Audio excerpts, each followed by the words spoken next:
Welcome back, Summoners. You just saw SK Gaming take a turnaround win from Fnatic, and I'm here with Lee Mansweat and Trevor Quickshot Henry to break down that match.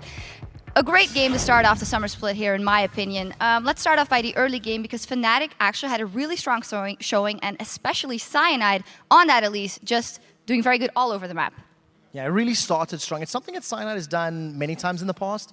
If you look at his all-star performances when he was playing Kha'Zix, we were talking about upstairs how Cyanide finds a way to get kills. He has an impact early, but then can't carry it through. You know, he was sitting 3-0-3 at one point, which was great. It helped Fnatic, but then they got to the inner turrets of SK Gaming and everything just fell apart. They couldn't get past the towers. They didn't have a siege composition, and Cyanide's early prowess ended up equating to nothing. Yeah, and it was interesting just to hear from Jesus back then. He said himself, he says, I knew that Cyanide was going to be coming for me. He knew it was happening. Maybe it's because he said in the video that Cyanide got a really limited champion pool. I don't know. So he was kind of expecting a backlash.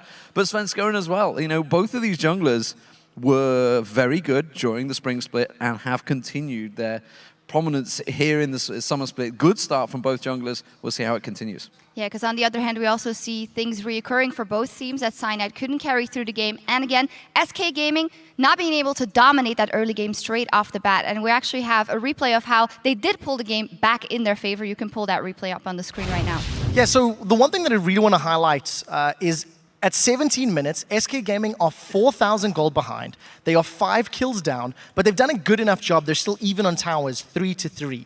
The one thing I want to highlight is throughout the spring split, SK Gaming always fell behind in the laning phase. They seldom went even or ahead, but they always stalled the mid game, and they used their superior strategic and map movements to get back in the game. So let's roll this clip out. You'll notice the rest of Fnatic are pushing on the bottom lane. You can see pings there. SK Gaming are grouped up. They have 4 members moving themselves towards that top tower. They're immediately going to dive onto Yellowstar. Yellowstar does the best that he can to fend off this assault. But at the end of the day, SK Gaming just have a better position and they have a better game plan. They focused on the tower. So as, honestly, he's milling around. I have no idea what his game plan was. He ends up giving up a kill in 30 or 40 seconds. I have no idea what was going through his mind, and it's something he needs to think about. What we just seen there at the end was a teleport from Freddy. He was moving himself to the bottom lane. He defended his own tower. So SK Gaming got a kill, a tower, defended the tower, and another kill onto Soaz later in the game. All from just calling and communication while being 4K down in gold. And this is something we've talked about so often through the spring split, was the fact that SK would always be slow at the start, yet they'd always manage to pull it back. Their teamwork would always get them back in the game.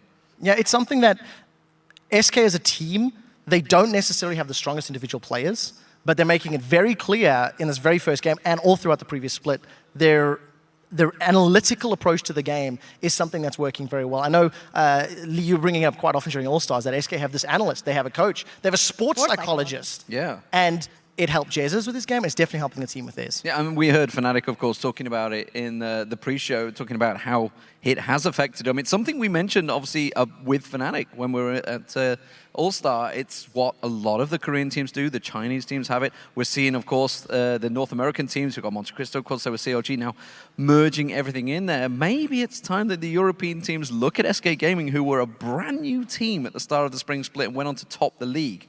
They need to look at their approach and maybe start listening to these guys, because clearly it works. Yeah, an analyst can be so central to the performance of the team, and maybe an analyst is someone that could say, maybe not go for that Aurelia first pick.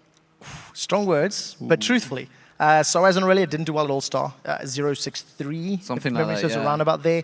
This game, 0-3 again. Not only the champion didn't really work out, his in-game decision-making was a little questionable. That 1v3, you got to wonder what was going on there. I mean, you could see he was trying to maybe set up, get a quick kill on towards Yellowstar, get something on the board, but everybody knows, even no matter how strong you are, going 1v3 has got to be a huge play, and it backfired and made him look bad. Yeah, a lot to study up on for Fnatic, but great performance by SK Gaming once again. But as for now, we're going to head back over to Joe and the Fee Show at the desk for our next match